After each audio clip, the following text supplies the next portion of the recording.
Halo Besti Umri, welcome back di FEB Insight. Nah, jadi FEB Insight ini adalah tempat nongkrong virtual anak FEB yang isinya bukan cuma teori bisnis, tapi juga cerita nyata dari pelaku usaha lokal yang sukses nih untuk menarik cuan. Nah, jadi seringkali kita mikir kalau bisnis besar itu harus modal besar. Padahal sebenarnya kita mulai dari segelas minuman sederhana aja, kalau dikelola dengan baik dan konsisten serta kreatif, itu bisa jadi usaha yang dikenal banyak orang.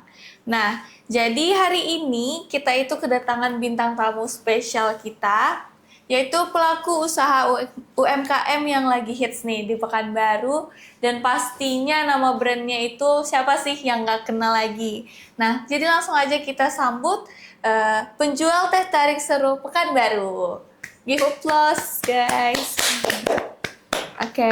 Nah, jadi sebelumnya kita belum kenal nih. Boleh nggak kita kenalan dulu? Boleh. Kamu siapa dan sebagai apa perannya di teh tarik seru? Baik, terima kasih atas undangannya dari FEB, dari manajemen ini ya. Ya, Manajemen. dari Fakultas Dari Fakultas Ekonomi dan Bisnis. Ekonomi dan Bisnis. Ya. Sebelumnya nih perlu saya sampaikan sebuah fakta. Saya sebenarnya juga masih kuliah di manajemen Umri semester 5. Semester 5. Nah, jadi ternyata owner dari Teh Tarik Seru ini merupakan mahasiswa manajemen nih. Masih. Masih. Masih. Dan masih melakukan perkuliahan, belum alumni dan angkatan 23 ya pasti. Iya. Karena semester 5. Nah, untuk perannya sendiri di Teh Tarik Seru, namanya belum lagi. Oh iya. Iya, namanya. Nama saya Abdul Afif. Saya lahir di Pekanbaru, asli orang Pekanbaru. Orang tua perantauan dari Solo, Sumbar. Ibu berasal dari Jambi. Dari Jambi. Nah, berarti abangnya sendiri di sini tinggal bersama orang tua kah? Benar. Benar. Saya di Pekanbaru tinggal sama orang tua. Tapi merantau ya berarti. Orang tua yang Orang tua yang merantau. merantau ke sini. Nah, jadi aku lihat abang lagi pakai baju apa ya ini? Baju seragamnya PDH. kah? Baju PDH? Boleh dong diperkenalkan usaha abang ini apa gitu? Oke. Jadi gini, usaha yang kami jalani ini itu berdirinya atau launchingnya itu bulan Januari 2025. 2025. 2025. Dan alhamdulillah kita udah jadi badan usaha atau CV itu di bulan Desember 2025 kemarin. Desember berarti di akhir tahun ya? Di akhir tahun kemarin. Nah, dan itu prosesnya kita nggak nyangka secepat ini juga jadi CV karena awalnya kita nggak terlalu melek dengan badan usaha tadi. Nah, kalau untuk kapan saya tepatnya memulai bisnis itu dari bulan Januari, dari bulan Juni 2024. 2024. Bulan Juni 2024. Dan ketika itu saya masih semester 2. Berarti dari semester 2 udah kepikiran buka usaha yang bakalan jadi sebesar ini ya gitu. Itu motivasinya apa sih? Motivasi pasti ada dong motivasinya kenapa pengen tiba-tiba buat brand yang sebesar ini sekarang. Kalau untuk motivasi sebenarnya banyak faktor-faktor yang mendorong saya untuk memulai usaha. Mungkin salah satunya faktor internal itu dari ayah saya sendiri. Juga dari motivasi agama.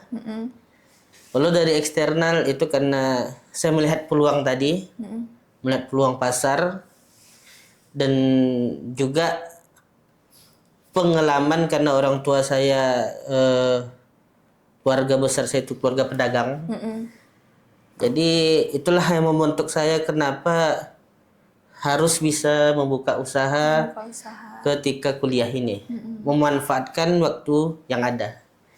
Nah, jadi berarti pilihan yang tepat untuk Bang Abdul Afif karena memilih jurusan manajemen juga. Nah, karena banyak banget mahasiswa tuh Bang yang pengen banget buka usaha tapi takut. Tapi takut untuk memulai gitu. Nah, jadi kenapa pilih teh tarik ini sebagai produk utamanya? Yang kita tahu Sero kalau orang dengar Zero taunya teh tarik. Kenapa jadi pilihan utama? Nah, kenapa kita memilih teh tarik sebagai produk utama kita di Sero? Itu berdasarkan problem yang ada di masyarakat. Teh tarik ini kan minuman kuliner sebenarnya. Iya, benar. Minuman yang sudah banyak dikenal Iya. oleh sebagian orang. Dan untuk daerah asal minuman ini pun banyak juga yang klaim. Iya. Ada yang dari Aceh, ada yang dari Kepulauan Riau, ada yang dari Malaysia. Iya, benar. Malaysia Sedikit ya. fakta sejarahnya, sebenarnya teh tarik itu dari India. Dari India. Iya. Oh, malah Cindy nggak tahu. Makanya namanya chai masala. Oh, jadi nama lainnya itu chai masala. Di India Di sana. India sana. Chai masala namanya. Oke. Bukan cari masalah ya, chai masala. Chai masala. Nah, dibawalah sama orang India ini ke Malaysia, mungkin seperti itu. Karena kan di Malaysia banyak orang India. Sama orang Malaysia mungkin karena orang Melayu di sana kan melihat proses tarik menariknya itu disebutlah teh tarik. Teh tarik. Nah, ini minuman dah dikenal nih. Dan masalahnya itu sulit dijumpai. Sulit dijumpai. Cuma tersedia biasanya di restoran, ya restoran-restoran. Kafe pun kalau ada biasanya bubuk, bukan yang otentik. Agak susah sih emang carinya ya. Ataupun kalau ada di event-event bazar. Iya, benar. Nah dari situ itu kan masalah tuh. Kita bisnis kan ngeliat dulu problem yang ada. Gimana kalau misalnya kita bikin teh tarik yang selain harga terjangkau dan juga mudah dijangkau. Mudah dijangkau. Nah itulah alasan kenapa kita milih teh tarik tadi. Dan dari segi marketing nggak terlalu berat. Kenapa nggak terlalu berat? Karena orang udah kenal teh tarik. Orang udah tahu ya. Benar. Jadi ini tips buat teman-teman. Ketika teman-teman memilih produk yang belum dikenal masyarakat, itu teman-teman harus bisa ngebusnya di marketing. Karena tantangan besar juga. Mungkin kita sepele ya, karena kita mikirnya orang tahu produk itu. Siapa yang nggak tahu teh tarik? Tapi gimana cara supaya kita beda dari yang lain? Itu sulit sih sampai sekarang ya. Dan abang bisa. Nah, karena yang aku tahu juga kalau teh tarik sebenarnya mungkin emang susah dicari dan kayak adanya cuma di restoran, di kafe pun belum tentu semua kafe ada. Tapi mereka itu nggak fokus sama rasanya gitu. Benar. Nah, jadi apa nih yang bedain teh tarik Zero ini dibanding teh tarik yang lain? Benar. Oke. Yang pertama, yang membedakan teh tarik kita otentik dan pasti ditarik. Dan pasti ditarik. Iya. Emangnya ada yang teh tarik tapi nggak ditarik? Ada teh tarik bubuk itu. Oh iya. Benar. Yang brandnya itu ya. Jadi ini buat yang beli teh tarik Zero, kalau misalnya nggak nampak tarikannya, tegur aja tuh. Tegur aja. Bang, kok nggak ditarik ya? Nggak ditarik. Tegur itunya karyawannya. Karyawannya. Terus kalau untuk nama Zero sendiri, kenapa namanya Zero? Ada artinya kah? Ada. Ketika kita menentukan nama untuk brand kita, itu lumayan panjang juga ceritanya. Kita mau pakai nama ini, ternyata udah ada yang pakai. Kita mau pakai nama ini, ternyata ada yang pakai gitu ya. Ada hak ciptanya ya.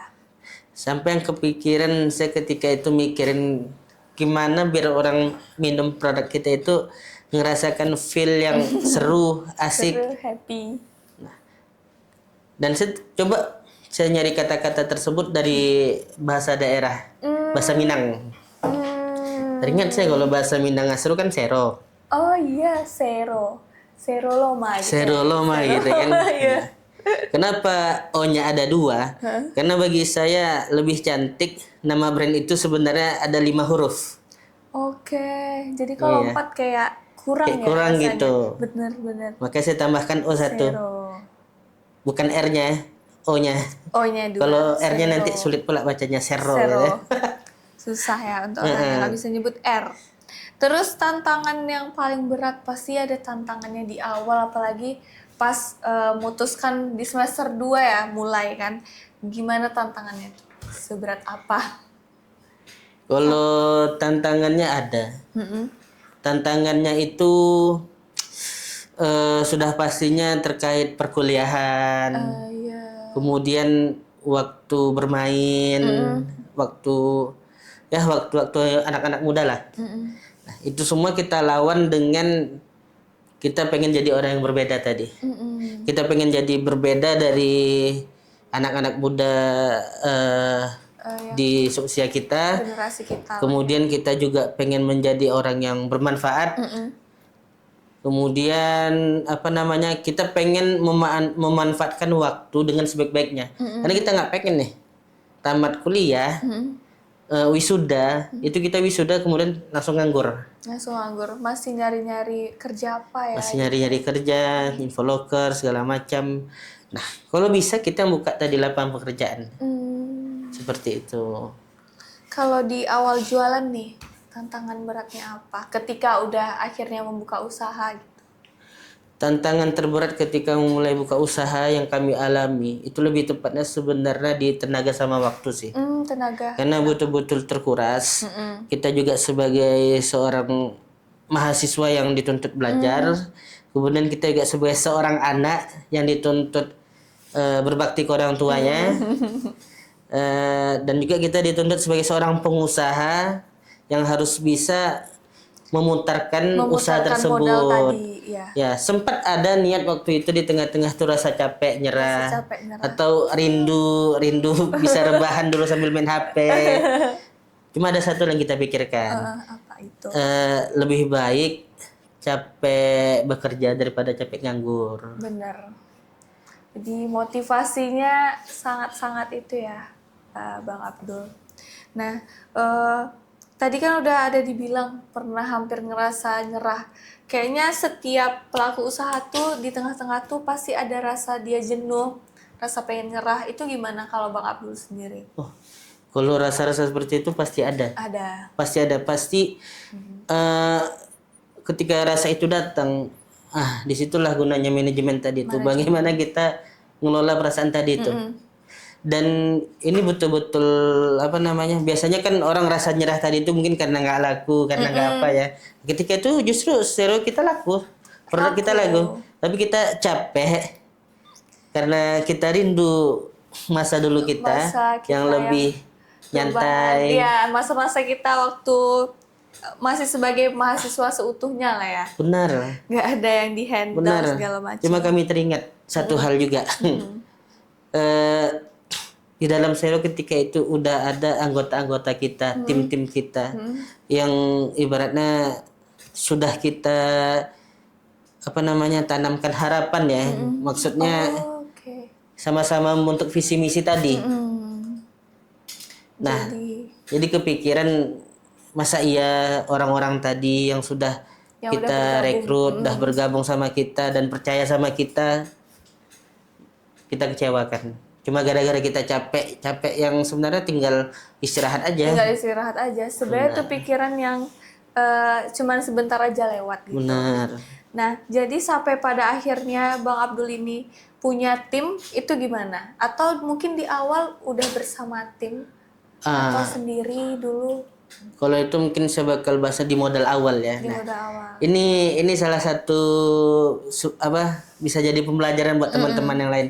Nggak mesti membangun usaha itu dari modal yang gede. Karena kami alhamdulillah membuktikannya. Nah, modal awal saya untuk buka usaha itu sekitar 3 juta. 3 juta? Benar. Wow. Saya kira lebih besar dari itu. Terus? Nah, cuma ketika itu memang 3 juta itu masih kurang sebenarnya tuh. Dan orang tua ketika itu belum yakin untuk memberikan pinjaman atau bantuan lah. Iya. Ngerti. Iya, karena sebelumnya mungkin belum ada pengalaman. Benar. Nah, akhirnya dari situ saya harus ngajak partner. Awalnya pengennya minjem sama teman gitu. Minjem aja lah. Tapi saya mikirin kayaknya kita perlu juga nama partner pendukung. Kenapa? Karena kita masih kuliah, masih muda gitu kan. Perlu yang namanya tadi partner pendukung kita. Yang mempunyai pengalaman lebih lah ya dari kita. Nggak mesti. Kalau misalnya jiwa orang tersebut sudah jiwa entrepreneur, maka carilah partner orang yang pengen belajar. Yang pengen belajar. Supaya apa? supaya yang satu lagi bisa fokus dengan visioner, yang satu lagi bisa fokus sama operasionalnya. Nah, jadi itu yang saya rasakan ketika teman-teman cari partner itu jangan sama-sama yang entrepreneur gitu, sama-sama paham bisnis. Itu yang menyebabkan seringnya orang bisnis berdua sering cekcok Sering di cekcok ya, pertengahan. karena sama-sama Sama-sama punya merasa ego. punya ego. Benar. Jadi itu tips juga nih, karena Nah, aku baru tahu juga tips betul itu. juga, Iya. ya.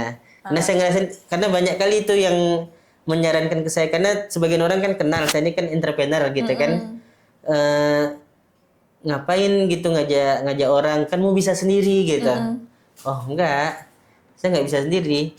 Bahkan orang tua saya sampaikan, bisa jadi Zero ini laku itu karena ada rezeki teman kita tadi di sana. Iya, benar. Kita harus mikirin itu juga ya. Itulah yang disebut that simple. That simple. 1 tambah 1, 2. 2. Nah, rezeki, aku sama rezeki kamu kalau bergabung Jadi 2. Banyak kan? Oh Nah. iya. Oh gitu. Nah, jadi kita jangan pernah apa namanya ego ngerasa wah, ini karena kita nih. Bisa jadi karena tadi ada tim Ada tim. yang didoakan orang tuanya gitu kan. Iya. Bisa jadi karena doa orang tua dari teman-teman kita. Dan doa-doa tim kita juga. Balik lagi tadi di modal. Terkumpullah modal awal sekitar 4 juta. Dan saya bayar DP. Bayar DP, bayar peralatan segala macam, barangnya datang. Ternyata ketika barang-barang kami datang untuk buka, masih kurang ternyata. Masih kurang. Dari situlah orang tua baru mau minjamkan. Dan minjamkannya cuma 1 juta kok. 1 juta. 1 juta untuk beli tenda. Oh, tenda. Dulu Tenda. masih tenda atau udah Tenda, ada tenda. udah Ya. ada stand yang sekarang? Tenda lipat itu ya. Tenda lipat. Benar. Nah, dari modal yang 4 juta ya, yang kita putarkan terus, putarkan, lama sampai sekarang. Masya Allah ya. Dan kita nggak ada minjam ke bank, nggak ada minjam apa namanya, minjam Yang dengan cara yang yang dilarang lah gitu ya. dilarang. Dan memang sabar tadi, kuncinya sabar. Dan juga di sana terbantu dengan orang tua. Maksud kami kan nggak ada pengeluaran buat makan, masih ditanggung orang tua. Nggak ada pengeluaran Pada saat itu. ya, nggak ada pengeluaran untuk apa namanya biaya hidup gitu, karena masih ditanggung orang tua. Nggak ada pengeluaran juga untuk bayar UKT ketika itu karena masih ditanggung orang tua. Sebenarnya itu yang membantu tuh. Kenapa profit dari usaha kita di awal-awal itu bisa diputar terus? Karena duitnya tadi belum kita butuhkan. Kita butuhkan. Nah, Jadi sekarang Bang Abdul ini udah bayar UKT sendiri? masih belum. Masih belum. Masih orang tua. Masih orang tua. Karena orang tua saya kayaknya lebih senang membiayai anaknya. Iya. Karena enggak ya, mungkin ada sebagian orang tua bangga anaknya bisa bayar sendiri, tapi ada juga orang tua yang lebih senang dia membiayai daripada anaknya sendiri yang Iya, bayar, ngerti karena dia bekerja untuk ini gitu. Iya, dia bekerja Malah kita tolak, biarlah aku aja yang bayar gitu, karena ada duit. Takutnya menyinggung hati orang tua. Enggak semua orang tua ya. Nggak semuanya. Oke. Selanjutnya tantangan. Tantangan tadi kan udah nih dijelasin gitu. Terus apa yang menurut Bang Abdul Afif ini usaha ini bisa bertahan sampai sekarang itu apa? Usaha ini bisa bertahan sampai sekarang. Kalau kita ngelihat secara apanya ya, ekonominya tuh banyak faktor. Pertama pengaruh dari daya beli masyarakat juga. Nah, ketika pemerintah kita membuat kebijakan yang mendorong daya beli masyarakat tinggi, itu produk apapun yang kita jual asalkan sesuai dengan kebutuhan konsumen bakal laku. Bakal laku. Benar. Cuma kalau misalnya yang ditanyakan perkiraan teh tarik gitu, produk utama kita teh tarik, menurut kami itu bakal terusan. Kenapa? Karena dia minuman kuliner. Dia sekelas dengan bandrek, sekelas dengan jamu. Oh iya, benar lagi. Bukan seperti Thai tea, berasal dari Thailand, yang ada masanya gitu. Yang ada Atau masanya ya. atau minuman apa lagi yang bukan minuman kuliner? Matcha bukan ya? Matcha misalnya. Matcha misalnya. Matcha itu bergantung trennya. Bayangin aja kalau misalnya orang-orang nggak megang HP nggak tahu matcha gitu kan. Iya, benar. Tapi ya orang bakal terus megang HP ya. Bener sih. Karena teh tarik ini minuman yang bukan cuman kayak lagi tren doang. Tren doang bukan. Karena dari dulu dari kecil pun kita udah sering dengar kan Udah teh sering tarik. dengar. Jadi nggak ada masa lakunya atau gimana gitu. Dan saya sendiri memang suka teh tarik. Jadi ketika misalnya diajak ke resto-resto atau mie Aceh, biasa warung-warung mie Aceh, saya minimal mesen teh tarik gitu.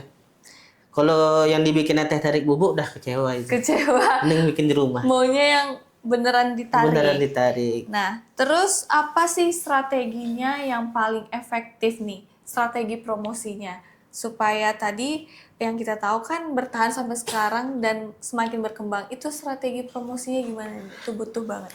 Nah, kalau pada awal-awal ini bisa teman praktekkan ketika mulai usaha.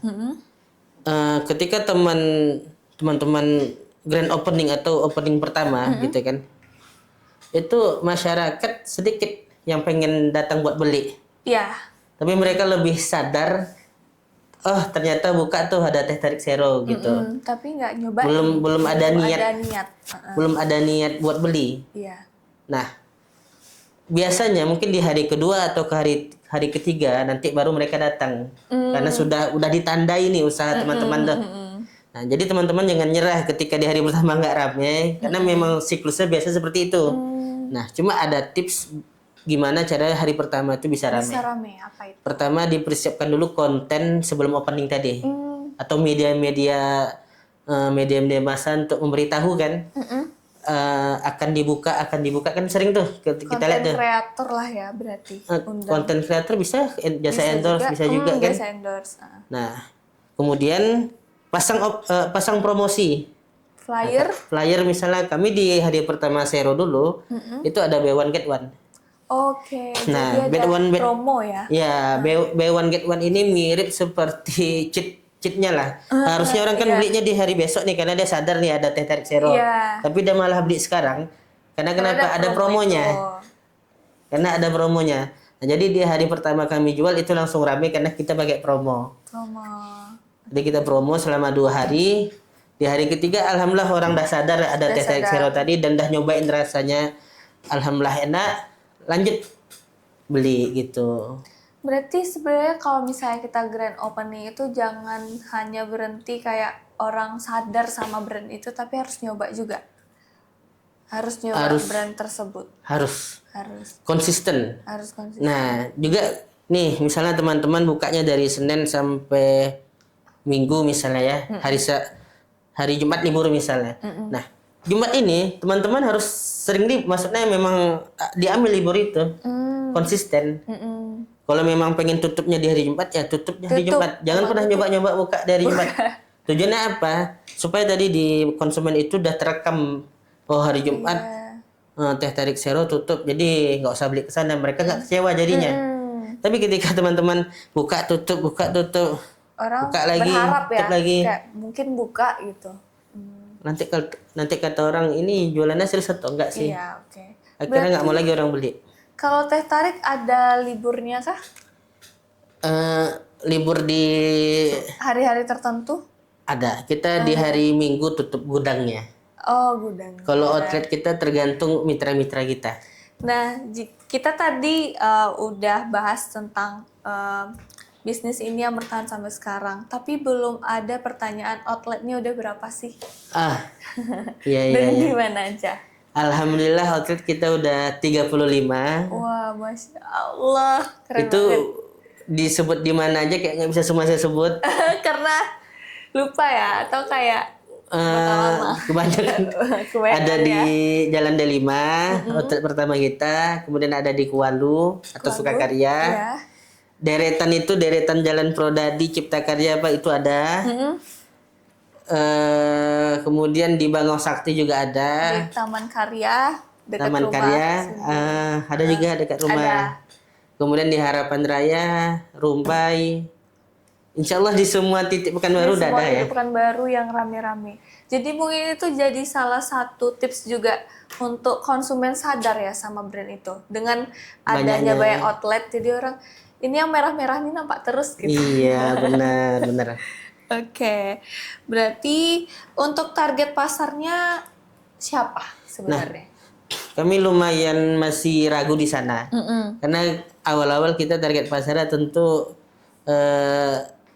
remaja, mungkin kisaran apa ya? 13, mungkin 13 sampai 25. Ternyata yang beli, yang suka ibu-ibu juga suka, bapak-bapak juga suka.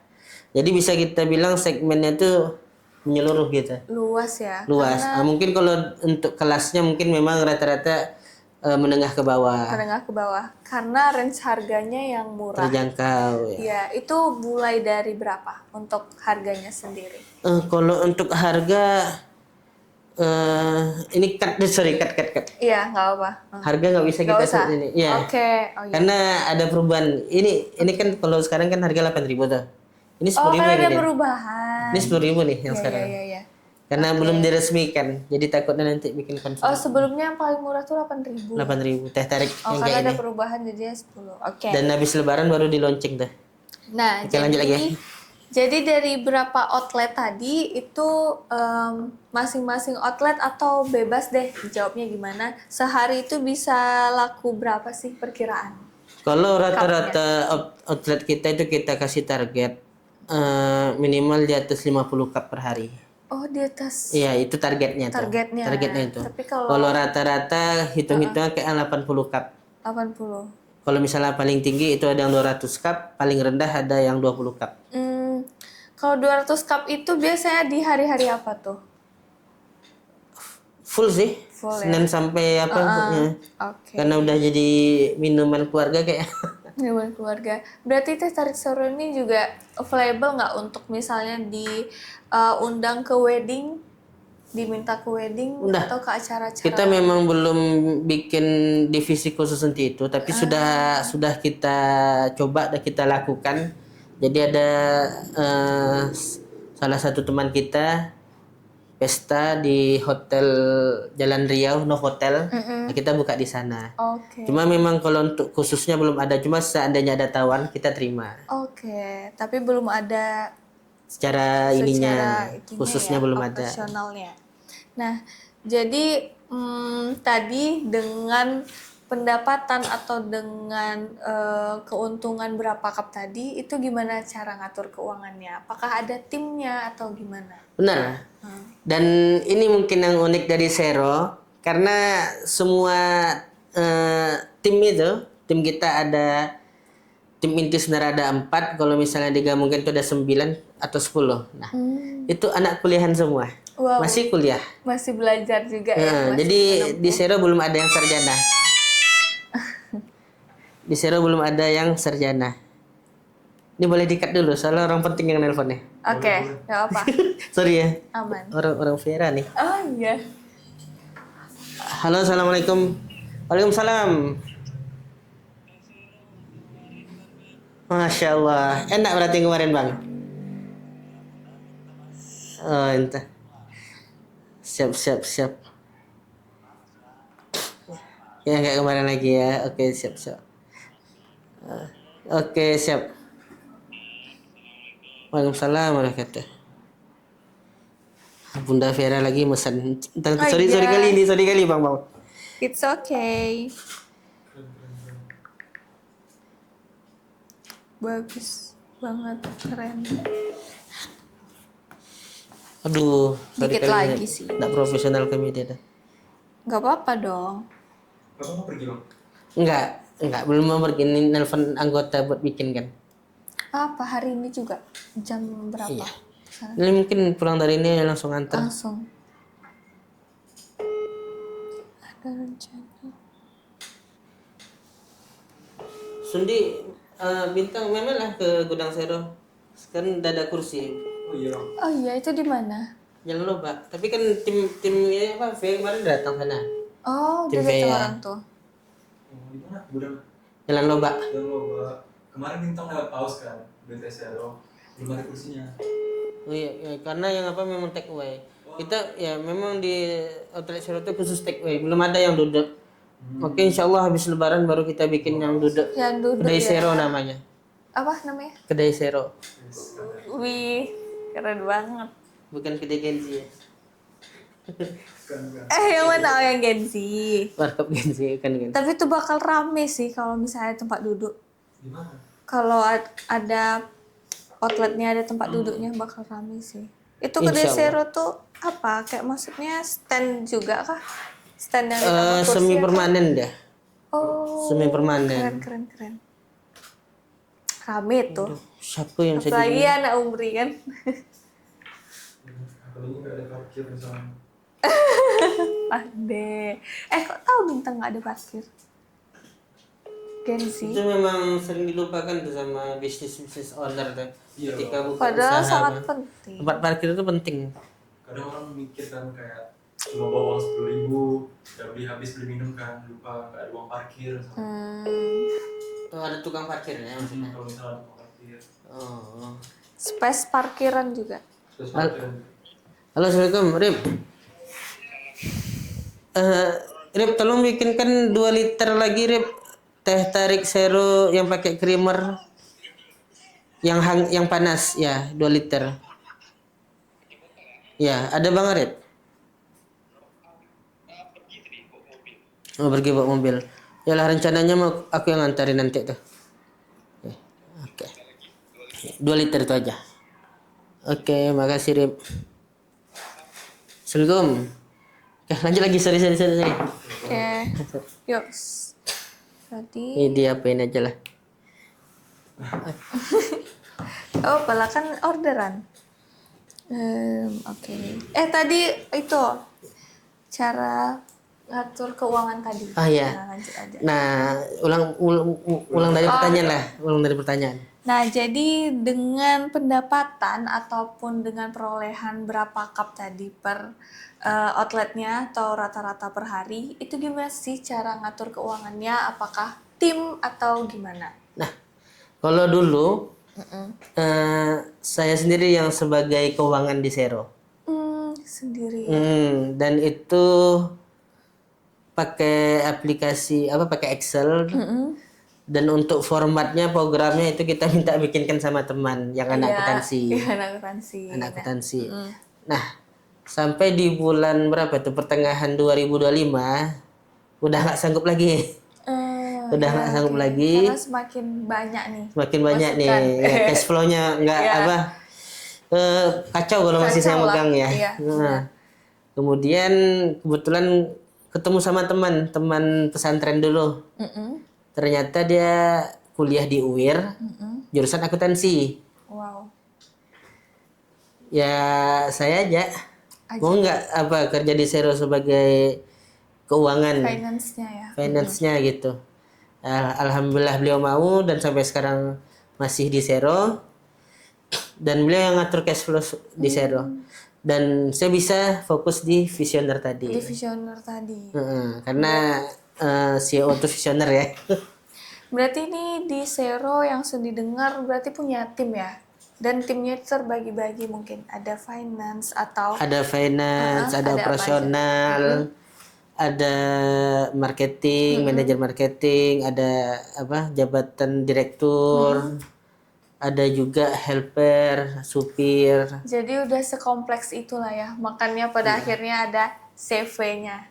Keren Alhamdulillah. banget. Kita tepuk tangan. Nah, jadi dari cerita panjang Abdul Afif tadi, abang tadi, seberapa penting sih mental sebenarnya dalam bisnis? Apalagi Gen Z kan yang kita tahu kan bang gimana gitu. Aku pun sendiri untuk mulai usaha tuh masih takut. Padahal sebenarnya banyak banget tuh yang ada di kepala. Gitu. Seberapa penting mental kita? Kalau untuk mental, mungkin saya agak sulit menjelaskan di bagian sana karena memang background keluarga itu background pedagang. Jadi ya dan kalau background pedagang tuh biasanya mulai aja dulu. Mulai aja dulu, tapi kalau di saya putus itu. Pelajari dulu sebelum memulai. Iya. Kalau pedagang itu mulai aja dulu. Tapi saya putus, pelajari dulu. Jadi kalau untuk mental asalkan ini aja sih, pengen sukses nggak gitu kan, pengen jadi orang yang bermanfaat nggak gitu kan. Berarti sebenarnya lebih tergantung ke motivasi kita sebesar apa dulu ya. Iya. Dan mungkin lebih baik juga teman-teman dari awal itu udah nentukan tujuannya untuk apa, supaya nggak kosong isinya. Nih misalnya bangun bisnis, tujuannya untuk apa dulu nih, supaya nggak kosong. Supaya nggak kosong, supaya Supaya ada target yang tercapai. Misalnya nih, Sundi kalau misalnya buka bisnis tujuannya apa? tujuannya profit dan menuangkan hobi Sundi ke sana. Jadi lebih pengen usaha yang sesuai hobi gitu. Sesuai hobi. Jadi tujuannya untuk Ya, hobi gitu. Untuk hobi yang ada keuntungannya. Nah, jadi ketika Sundi mulai bisnis tadi dan ada tujuan akhirnya, itu lebih enak ketimbang sekedar buka aja. Sekedar Contoh, coba aja gitu. contoh teman-teman kita yang buka usaha tugas kuliah. Iya betul. Cuman karena mata kuliah. Benar. Selesai penilaian, udah dah selesai. selesai. Karena motivasi tadi yang kurang besar Benar. dan ya untuk memenuhi kewajiban itu aja. Memenuhi kewajiban. Nah, kalau pengen lebih kuat lagi tujuannya, ya sambil nikah gitu kan. Ada anak istri. Oh mau nikah nggak bang? Bukan. Ini bukan kita mau nikah, maksudnya ya Ya. tahu kan kenapa orang tua kita kuat kerja keras? Oh iya. Nah, karena itu alasannya. mikirin ada anak yang harus dinafkahi. Benar. Oke. Nah, kalau misalnya masih muda, ya tadi cari tujuannya. Nah, Oke, jadi ada rencana outlet lagi nggak? Buka outlet lagi dari yang sudah banyak itu? itulah kabar terburuk dari Sero. Kenapa? Tapi mungkin yang ini bisa di-cut aja. Kita tutup kemitraan. Udah tutup kemitraan. Udah. Dan 50 lebih yang kita tolak. Wow, berarti sebenarnya bisa lebih banyak ya? Bisa lebih banyak. Ya kita ada disensor aja lah mungkin ya. Kita ada kendala mensimulasikan lah seandainya outlet Sero banyak. ya. Justru kita bakalan mundur jadinya.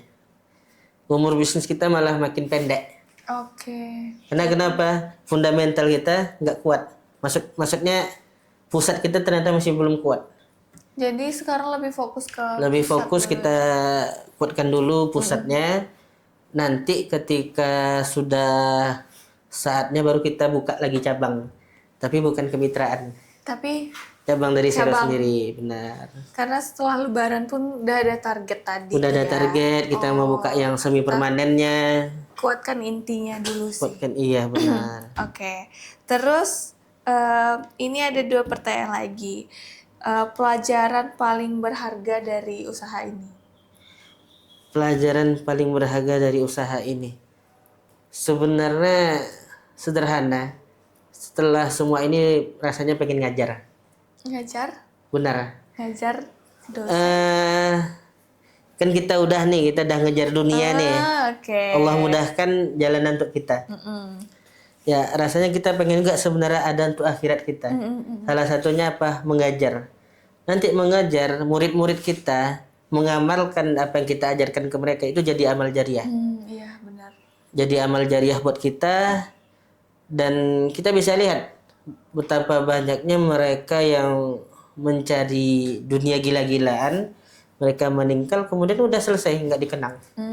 Tapi beda cerita ketika Kita yang kita tinggalkan itu adalah ilmu yang bermanfaat, maka kita akan diingat, kemudian ilmu tadi bakal menjadi pahala jariah buat kita. Jadi setelah semua ini sebenarnya pengen ngajar. pengen ngajar. Ngajarnya ini lebih ke dosen atau mengajar Nah, dalam dunia bisnis sebagai penasihat atau apa gitu? kita ada target nih di Sero, kita mau buka lembaga pendidikan bahasa Arab. Wih, Masya Allah, baik banget programnya. Itu masih rencana. Rencana. Semoga Allah mudah. Amin ya Allah. Semoga dengan Sero yang semakin berkembang ini, semoga targetnya makin banyak terwujud dan pastinya bermanfaat ya targetnya untuk orang lain. Tidak Amin, hanya amin. untuk Seronya sendiri. Kita sebenarnya lumayan sedih juga kenapa kemitraan kita tutup. Karena target awal kita, rancangan awal kita kenapa kemitraan itu untuk membantu orang. Iya benar. Jadi banyak dari teman-teman kita yang awalnya sama kayak kita nggak ngapa-ngapain kan, Karena ketika saya buka kemitraan, mereka bermitra, alhamdulillah jadi ada membantu ekonominya, bahkan ada yang sampai nikah gitu kan. Itu senang kali. Makanya kita sebenarnya cukup sedih ketika program tersebut ditutup, tapi demi keberlangsungan tadi. Iya, berarti kemitraan ini sebenarnya bisa mengubah hidup orang ya. Dengan membuka mitra tadi itu sebenarnya. Benar. Pagi dengan modal yang nggak terlalu besar kah kalau misalnya mau buka? Kalau dulu kemitraan kita tuh paling mahalnya di 7.500.000. Oh, oke. Itu paling mahal. Iya. Berarti bisa lebih murah dari itu. Dulu ada yang 4.900.000. Tapi kayaknya udah dimatikan karena sedikit peminatnya. Oke. Nah, jadi dari cerita panjang Bang Abdul Afif tadi sebagai apa Bang berarti di Teh Tarik?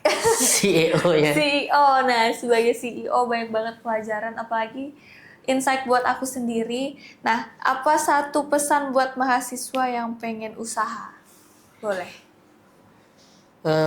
Pesan buat teman-teman yang pengen memulai usaha, pertama teman-teman cari dulu tujuannya, kemudian pelajari, dan sayang sama modal, jangan dibuang-buang. Kalau udah dapat duitnya, diinvestasikan, diputarkan lagi. Jangan langsung memenuhi kebutuhan yang belum produktif. Oke. Karena banyak nih mungkin yang dari mahasiswa ketika dapat keuntungan tuh mikirnya langsung self reward atau beli hal yang sebenarnya itu bisa nanti dulu, Bisa lebih nanti baik dulu. diputar lagi gitu. Jadi harus konsisten. Nah, ada lagi yang pengen disampaikan mungkin untuk Abang? Nah, mungkin itu aja sih. Oke. Takutnya nanti kepanjangan ya. Oke, jadi itu merupakan pelajaran yang berharga banget buat kita dan jadi bukti kalau usaha lokal ataupun niat kita sekecil apapun itu bisa berkembang asal konsisten dan berani. Terus dari Bang Abdul bilang tadi pelajari dulu, bukan mulai dulu tapi pelajari dulu. Jadi terima kasih Abang sudah sharing di FEB Insight. Jangan lupa like, comment, dan subscribe. Sampai ketemu di episode selanjutnya. See you!